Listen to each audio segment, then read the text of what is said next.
y compartamos pantallita. Que hay otros que se me han unido. Vamos a hacer chiquitos a ustedes. Y vamos a hacer la pantalla más grande, solo que procese un ratito esto. Mi pobre computadora está algo despaciosa. Bueno.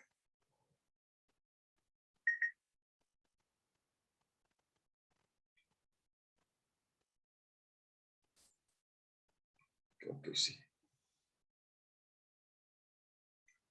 Hoy sí. Vamos a poner un punterito láser.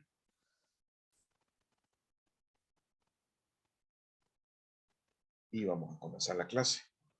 Solo vamos a poner esto en silencio para que no me interrumpa. Ok. Aquí estamos. Bueno, tengan todos muy buenas tardes. En la clase que nos corresponde al día de ahora es acerca de formación reticular y sistema límbico. Esto es bien interesante. ¿Por qué? Porque la formación reticular y el sistema límbico van de la mano, aunque realmente el sistema límbico está inmerso, como ustedes lo van a ver más adelante a medida que yo les hable un poquito de ello. El sistema límbico está inmerso en todas las acciones o en todas las actividades que nosotros realizamos. Comencemos con la formación reticular. Cuando hablamos de formación reticular, ¿de qué estamos hablando? Como el nombre lo indica, es una red neural. Es una red que está formada por células y fibras nerviosas y que se extiende a todo lo largo del tallo cerebral.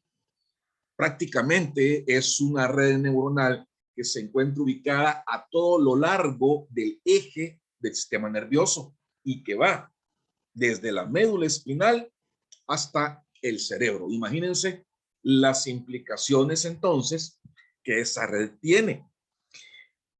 Si tomamos o intentamos ubicar de una manera descriptiva este montón de redes o este sistema neural en sí, podemos decir que este se halla estratégicamente situado entre núcleos y tractos nerviosos importantes a nivel principalmente del tallo cerebral. ¿Por qué se encuentra ubicada a ese nivel? Porque es ahí en donde esta red va a recibir aferencias de la mayoría de los sistemas sensitivos. Imagínense. O sea, recibe aferencias de la mayoría de los sistemas sensitivos. Claro, los más importantes, por supuesto, ¿verdad? Además, va a tener también fibras eferentes que van a descender y que van a influir a su vez en células nerviosas a todos los niveles del sistema nervioso. Podemos entonces, habiendo dicho esto, que esta red se conecta o tiene múltiples conexiones que pueden influir en infinidad de actividades. Actividades de la vida cotidiana, como por ejemplo mover algo, o sea, caminar, escribir, o sea, actividades a nivel del músculo esquelético. También en sensaciones somáticas, o sea, la sensación que experimentamos cuando alguien nos toca, o también con sensaciones viscerales, como por ejemplo, cuando la vejiga está llena, que nos indica urgencia de ir a descargarla al baño, o cuando comemos algo que nos hace daño y nos da una punzada a nivel del vientre o del estómago. Incluso, ¿cómo se llama? Se interconecta e interviene en funciones del sistema nervioso autónomo y también del endocrino. E incluso últimamente se sabe que la formación reticular también interviene en los niveles de conciencia. ¿Dónde está ubicada entonces? Veamos esta imagen en donde podemos observar nosotros al tallo cerebral y ustedes pueden ver en esas tres líneas o en estas barritas donde podemos observar que está la formación reticular. Miren, o sea que está embebida prácticamente a todo lo largo del tallo cerebral. ¿Cómo podemos nosotros describirla? ¿O cómo la podemos nosotros ver de manera organizacional? Bueno, empecemos hablando de una organización general. Esta red, como ustedes lo pudieron observar en la imagen anterior, fíjense que ahí tenemos 3 colores en 3 columnas diferentes. Tenemos un color café, un color rojo y un color celeste. ¿Por qué esto? Porque esta red la podemos dividir en 3 columnas longitudinales. Una columna mediana, una columna medial y una columna lateral. La columna mediana va a ocupar un plano medio y va a estar formada por neuronas de tamaño intermedio. La columna medial va a tener neuronas grandes y la columna lateral va a estar formada por neuronas pequeñas. Además, esta formación reticular va a tener también grupos altamente organizados de células productoras de neurotransmisores específicos y que influyen en funciones específicas del sistema nervioso central. Inferiormente, ¿con quién se continúa esta formación reticular? Con las interneuronas de la sustancia gris de la médula espinal. Y superiormente, ¿con quién se continúa? Se continúa con zonas de integración o zonas de intercambio que se encuentran a nivel de la corteza cerebral, pero también de la corteza cerebelosa. Aquí podemos observar nosotros las 3 columnas anteriormente descritas. Miren, ahí tenemos en rojo a la columna mediana, en celeste a la columna medial y en negro a la columna lateral. Ahora, ¿cómo se proyecta? La formación reticular tiene tanto proyecciones aferentes como proyecciones eferentes. Las aferentes, como saben ustedes, son aquellas que le llevan información a esta formación o a esta red neuronal. Entonces, ¿quiénes le llevan información a la formación reticular? Bueno, en primer lugar, la información que puede venir de la médula espinal se procesa y viene a través de los llamados fascículos espinoreticulares, espinotalámicos y el lemnisco medial. Estos 3 haces, o estos 3 fascículos, o estos 3 tractos, son los que le llevan información proveniente de la médula espinal. También viene información o percibe información que pueden provenir tanto de los núcleos de los pares craneales, ¿ya? Y aquí hay tractos aferentes ascendentes que incluyen a las vías vestibulares, acústicas y visuales, y también información que viene desde el cerebelo. ¿A través de quién? A través de del tracto o del fascículo cerebelo-reticular.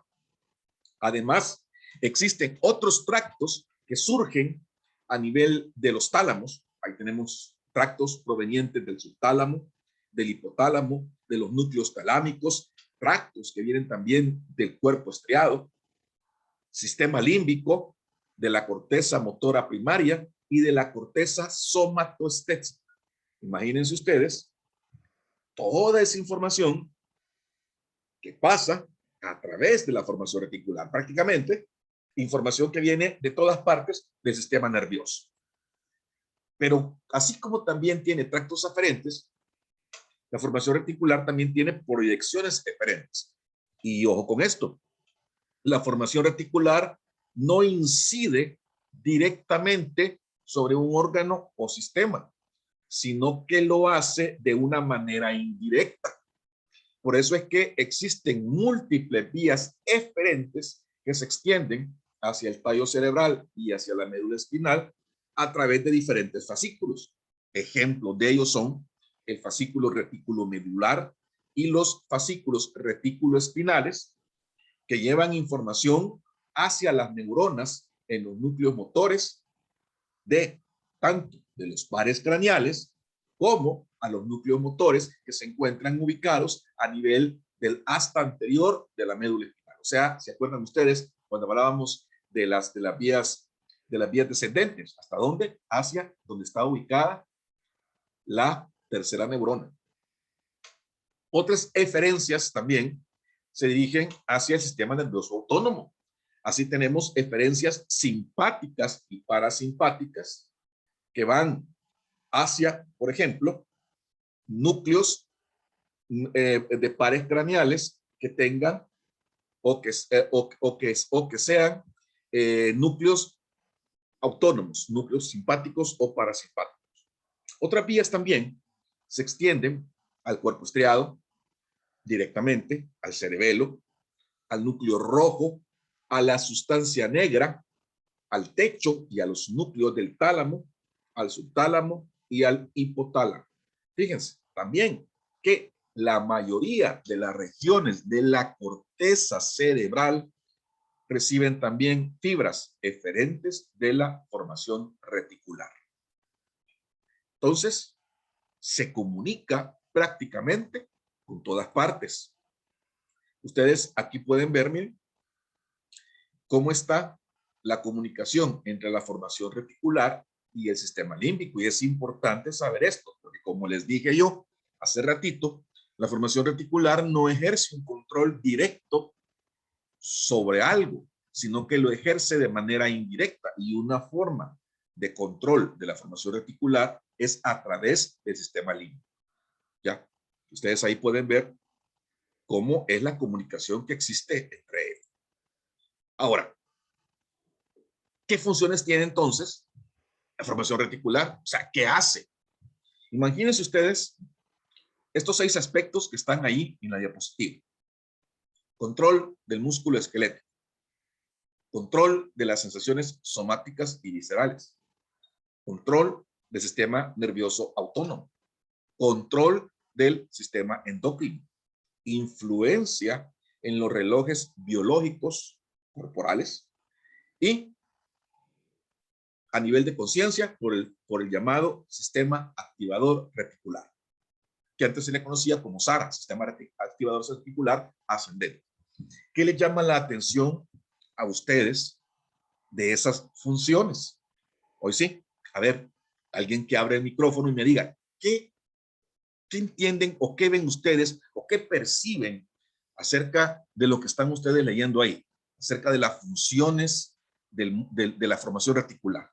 ¿Qué piensan? Ajá. A ver, Lucía Gutiérrez. Sí, tiene primero que nada, bastante control en lo autónomo como en lo no autónomo. Por lo mismo que control sobre el músculo esquelético, las sensaciones somáticas, viscerales, el sistema endocrino, que eso no es autónomo, eso es autónomo, perdón. De ahí con lo de la influencia de los relojes biológicos, que creo que es algo súper importante porque básicamente es como cuando nos puede dar hambre, entiendo yo, ¿verdad? Nos puede dar hambre, nos puede ir a permítame dormir. que le interrumpa un ratito, Lucía. Fíjese, y después vamos ahí, que Emilia me está levantando también la mano por ahí. Fíjense, la pregunta es, ¿qué les da a entender o qué entienden ustedes solo viendo esas 6 funciones? O sea, y no es que me van a explicar cómo hace con cada una de ellas, no, ¿qué entienden o qué comprenden? A ver, Emilia. Que la sustancia reticular tiene una gran influencia en la función del cuerpo y en la estabilización de muchas funciones, ¿verdad? Por ejemplo, en el músculo esquelético, en el tono, en el caso de las sensaciones viscerales y somáticas, el dolor, y bueno, lo que mencionaba Lucía de los relojes biológicos. Entonces, para mí que la sustancia reticular presenta un pilar fundamental en el funcionamiento del cuerpo humano. Exacto, y eso es lo que quería que llegaran ustedes. Muchas gracias, Emilia, muy amable. Fíjense lo que nos dijo Emilia. Lo que sucede aquí es que la formación reticular está metida en todo, pero aquí hay una cosa que no está bien del todo. Miren, fíjense, control. Realmente, y vuelvo a repetir lo que les estaba diciendo, no es que la formación reticular ejerza un control directo sobre algo, no, sino que se vale de otros sistemas, por ejemplo, como el caso del sistema límbico, para poder influir Si nos vamos a hacer, si nos hacemos un poquito más específicos en cuanto a cuál es realmente la función que la formación reticular tiene, ya en los últimos años nos hemos dado cuenta que lo que hace la formación reticular es actuar como una mediadora, como una moduladora de diferentes actividades, ¿ya? Entonces ella lo que hace es modular, más que controlar, es como hacer que las cosas no sean excesivamente exageradas o tampoco sean, o sean muy activas o muy pasivas, sino que le da una modulación o un equilibrio a todo esto que ustedes están viendo en las funciones. Por ejemplo, modulación a nivel del músculo esquelético, modulación de las sensaciones, tanto somáticas como viscerales, intervención o equilibrio a nivel de reloj biológicos, etcétera, etcétera, etcétera. Entonces, eso es lo que realmente hace la formación reticular. Ahora, veamos con quién se relaciona esta, o con quién trabaja bastante la formación reticular. Trabaja bastante con un sistema también interesante que se llama sistema límbico. Pero, ¿qué es el sistema límbico? O sea, ¿dónde está? ¿Para qué sirve? O sea, ¿por qué se llama límbico? Fíjense que la palabra límbico viene de latín, que significa margen, borde, frontera, ¿ya? Y el término sistema límbico se utiliza generalmente para describir varias estructuras, varios núcleos, varias células o varios tractos que se ubican en una zona limítrofe entre la corteza cerebral y el hipotálamo. O sea, ahí es donde ubicamos este sistema límbico. Entonces, este se encuentra prácticamente en el interior o en lo más profundo de la corteza cerebral, entre la misma corteza y todos los núcleos hipotalámicos. Este sistema, por la ubicación, se encuentra implicado, se encuentra embebido en varias otras estructuras más allá de esa zona límite. O sea, no es que solamente va a estar ahí y solamente va a tener funciones con estructuras cercanas, no, sino que también se meten otras que se encuentran bordeando o se encuentran ubicadas ya sea en la corteza como en los ¿cómo se llama? En los núcleos hipotalámicos. Es por eso que este sistema, imagínense, tiene el control de la emoción, de la conducta y de los impulsos que tengamos nosotros. Llámese esos impulsos, por ejemplo, al impulso sexual, ya al impulso de querer comer, por ejemplo, el hambre, la sed, etc. También, y esto también se ha descubierto últimamente, es un centro, ya no es que parece ser, sino que es un centro importante para cierto tipo de memoria. Ahora, si ya nos vamos a determinar o nos vamos ¿cómo se llama? A describir al sistema límbico como tal, entonces veamos anatómicamente qué estructuras nerviosas pues lo incluyen. Y ahí tenemos a los giros subcallosos, al giro del cíngulo, al giro parahipocampal, a la formación del hipocampo, a la amígdala, o sea, el cuerpo amigdalino, a los cuerpos mamilares y al núcleo anterior del tálamo. Todas esas estructuras que yo les he enumerado son estructuras que están conformando al sistema límbico. ¿Ya? ¿A dónde lo ubicamos? Miren, el sistema límbico está ubicado a este nivel. ¿Ya? Ahí tenemos al sistema límbico. ¿Por qué? Porque aquí están las estructuras que lo están formando. Miren. Ahí tenemos todo lo que acabo de enumerar yo. Ahí tenemos el sistema límbico. ¿Dónde está ubicado? Ustedes se fijan en la profundidad de nuestro encéfalo, o para ser más específico, en la profundidad de la corteza cerebral, entre lo que es la corteza y lo que van a ser los núcleos talámicos, que están aquí. Si nos ponemos a describir cada una de las estructuras, o por lo menos las más importantes que nosotros ubicamos a nivel del sistema límbico, comencemos con la formación del hipocampo. ¿Qué es esta? Esta formación del hipocampo consta de 3 estructuras. Fíjense, consta del hipocampo propiamente dicho, del giro dentado y del giro parahipocampal. O sea, estas 3 estructuras nos están formando la llamada, valga la redundancia, formación del hipocampo. ¿Qué es el hipocampo? Bueno, el hipocampo es una elevación que tiene forma como de caballito de mar, por eso que se llama así, una elevación curva de sustancia gris que se extiende a través de todo el piso del asta inferior de los ventrículos laterales o el ventrículo lateral. Su extremo anterior es el que forma el llamado piecito del hipocampo, ¿ya? Entonces, y tiene, vuelvo a decirles, una forma como de caballito de mar, por eso que se llama así, por eso se llama hipocampo. Aquí también vamos a ubicar una fina capa de sustancia blanca que se denomina alveo y que medialmente forma un haz llamado fimbria. ¿Ya? Eso es importante porque ahí están las proyecciones de este hipocampo. ¿Dónde termina el hipocampo? El hipocampo termina por debajo del llamado esplenio del cuerpo calloso. Y ahí está metidito ese hipocampo. Si nos regresamos a la imagen anterior, miren, todo esto es el hipocampo. Ahí está. Entonces parece como que es un caballito de mar. Luego tenemos al giro dentado. ¿Qué es el giro dentado? El giro dentado es una pequeña banda de sustancia gris, es bastante estrecha, se encuentra mellada, ¿verdad? Y se ubica entre las fimbrias y el giro del parahipocampo. Como es mellada, como es aserradita, por eso es que le pusieron a este giro dentado. Este giro se continúa con una fina capa de sustancia gris vestigial denominado inducium grisum, ya términos latines. ¿Dónde está? Entonces ahí, vamos a ver, aquí no se puede ver, en la siguiente lo vamos a ver. El giro dentado estaría más o menos a este nivel, pero ya lo vamos a ver mejor. Ahí está, miren, aquí está. Este es el giro dentado, miren. Y miren la forma como la tiene, como mellada, como de indentaciones, por eso es que se llama así.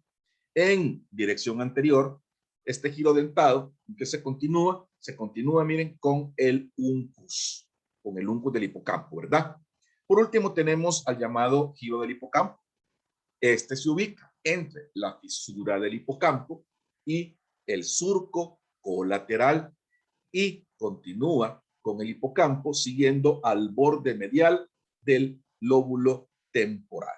Ahí es donde se encuentra ese llamado giro del hipocampo. Ese pues aquí en esta imagen, y ahí no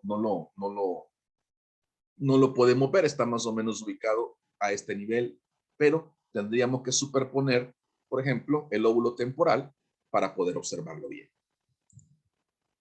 Otra estructura importantísima es el llamado cuerpo amigdalino.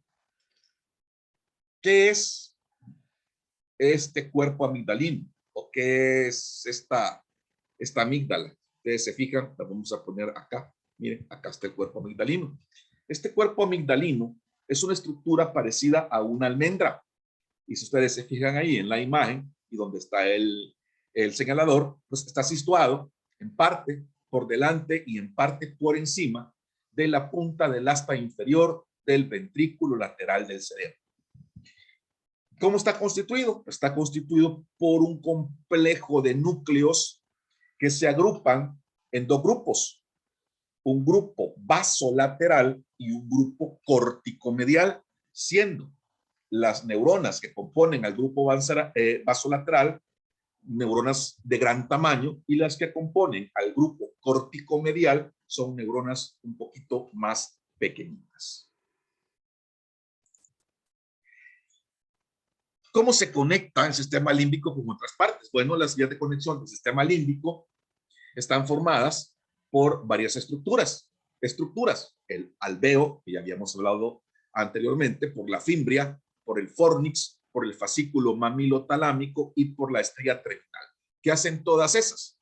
Todas esas son estructuras que nos conectan al sistema límbico con otras. Son estructuras que pueden traer o pueden llevar información.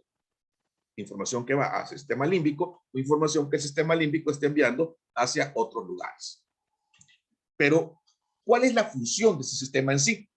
Fíjense que este sistema, a través del hipotálamo y de sus conexiones con los tractos de salida del sistema nervioso autónomo, tiene una función, primero, de controlar el sistema endócrino. Y gracias a eso, este sistema límbico es capaz de influir en toda nuestra conducta emocional. Las reacciones de alegría, las reacciones de miedo o de terror, las reacciones de disgusto, también influyen mucho en diferentes comportamientos, como por ejemplo, y un importante es el comportamiento sexual. Y últimamente se ha visto que participa en la conversión de la memoria reciente en memoria a largo plazo. O sea que algo que ustedes están haciendo y que es clasificado por el sistema límbico como importante, lo mantiene ahí guardadito. O sea, y ustedes se van a acordar de él siempre. En cambio, lo que ustedes hagan o alguna acción que ustedes tengan o alguna vivencia que ustedes vivan, perdón, que ustedes realicen, pero que para el sistema límbico no tiene una gran relevancia, pues probablemente la olviden. ¿Cómo es que se conecta esto con todo lo demás? Fíjense que hay ciertas conexiones. Tenemos conexiones aferentes. Y estas conexiones aferentes nos conectan a los demás sistemas, principalmente con el hipocampo, que es prácticamente la parte medular de nuestro sistema límbico. Ahí vienen un montón de fibras que vienen, por ejemplo, fibras del giro de cíngulo al hipocampo, fibras que van de los núcleos septales hacia el mismo, fibras que atraviesan la comisura del fornix y van de un hipocampo a otro, aquellas que proceden del indusium griseum y van hacia el hipocampo, las que vienen del área entorrinal y otras que surgen del giro dentado y del parahipocampo. Esas son conexiones aferentes, son conexiones que se interrelacionan, son conexiones que traen información de afuera o información que se comparte dentro del mismo sistema límbico. También tenemos conexiones eferentes, o sea, ya aquí es donde el sistema límbico va a controlar o va a influir en otros sistemas. Y aquí tenemos que tener en cuenta al fornix. ¿Por qué tenemos que tener en cuenta al fornix? ¿Por qué es el que le estoy mencionando? Porque el fornix es la principal vía de eferencia del sistema límbico y sus fibras se distribuyen a un montón de partes. Miren, ahí tienen hacia dónde van. Se van hacia el cuerpo maxilar, se van hacia los núcleos anteriores del tálamo, se van hasta el mesencéfalo, al tegmento del mesencéfalo, se van hacia los núcleos septales, al área preóptica y a la parte anterior del hipotálamo y hacia los núcleos adentales. Entonces, es ahí pues donde esa información sale del sistema límbico para llegar a influir, para llegar a controlar o para llegar a monitorear o a arreglar ciertas cosas que por medio de sus aferencias pues no están bien o no están controladas de una manera adecuada. Ahí tenemos, imagínense, todo el control, miren hacia dónde va todo lo que sale de nuestro sistema límbico. ¿Ves? Entonces son fibras eferentes y miren, prácticamente recorren todo, pero pónganle importancia a algo. Pónganle importancia a la conexión que el sistema límbico tiene con algo que está aquí. ¿Con quién era? Miren, con la formación reticular. Miren, por eso es que la formación reticular y el sistema límbico trabajan juntitos. Vamos a ver un poquito, un video. El sistema reticular y el sistema límbico. El sistema reticular y el sistema límbico. Estos sistemas están relacionados ya que ambos participan activamente en funciones que se entrelazan con manifestaciones emocionales y conductuales. Por un lado, el sistema límbico integra funciones cerebrales y diencefálicas, participando en las emociones y respuestas viscerales y conductuales asociadas. Por ello se dice que participa activamente en mecanismos de autoconservación, como la alimentación, lucha, miedo, así como en conductas de apareamiento, procreación y cuidado de los hijos. De aquí podemos inferir que nuestro sistema límbico tiene algo que ver con nuestras conductas instintivas. Sin la conexión de la amígdala con el hipocampo y la corteza cerebral, actuaríamos como animales, solo por medio de nuestros instintos. Por otro lado, el sistema reticular actúa integrando información sensitiva y sensorial provenientes de los nervios espinales y craneanos, con información de la corteza cerebral, tronco encefálico y cerebelo. Las redes neurales que ella forma procesan dicha información para darnos, por ejemplo, percepción de un dolor vagamente localizado o para modular ciclos de sueño-vigilia asociados con manifestaciones afectivas. Formación reticular. Desde el punto de vista morfológico, la formación reticular está constituida por una red neuronal que se encuentra presente en gran parte del sistema nervioso central, médula espinal, tronco encefálico y diencéfalo. Las neuronas de la formación reticular del tronco encefálico forman una red cuyos axones se proyectan tanto hacia encefálico como hacia caudal. Es así como proyecciones de ellas se extienden hacia el tálamo, el hipotálamo, cerebelo y médula espinal. La formación reticular se distribuye en tres zonas del tronco encefálico: zona paramediana, zona medial y zona lateral. La formación reticular recibe una continua información sensorial y sensitiva tanto de nervios craneanos como de médula espinal. Luego la información se propaga ampliamente a diferentes áreas del sistema nervioso. Se ha descrito que la formación reticular participa en variadas funciones como control de actividad de la musculatura estriada, control del sistema nervioso autonómico, por ejemplo, en regulación de la presión sanguínea, control del sistema endocrino y control del sistema sueño-vigilia. El sistema límbico. El sistema límbico es un complejo conjunto de estructuras que se hallan por encima y alrededor del tálamo y justo bajo la corteza. Incluye el hipotálamo, el hipocampo, la amígdala y otras áreas cercanas. Parece ser el principal responsable de nuestras emociones y tiene que ver con la formación de memorias. El hipotálamo es una pequeña parte del cerebro, localizada justo debajo del tálamo a ambos lados del tercer ventrículo. Los ventrículos son áreas dentro de la corteza que están llenas de fluido cerebroespinal y conectados al fluido de la médula. Se sitúa dentro de los dos tractos del nervio óptico y justo por encima y conectado con la glándula pituitaria. El hipocampo consiste en dos cuernos que describen una curva desde el área del hipotálamo hasta la amígdala. Está relacionado con la memoria y en la actividad o proceso de convertir el material de la memoria a corto plazo en la memoria a largo plazo. La amígdala es una masa en forma de almendras que se sitúa a ambos lados del tálamo en el extremo inferior del hipocampo. Recibe información del tracto olfatorio y es vía terminal para luego proyectar hacia el hipotálamo. El sistema límbico permite influir sobre varios aspectos de la conducta emocional. Por ejemplo, puede inducir reacciones de miedo, rabia o emociones asociadas con la conducta sexual.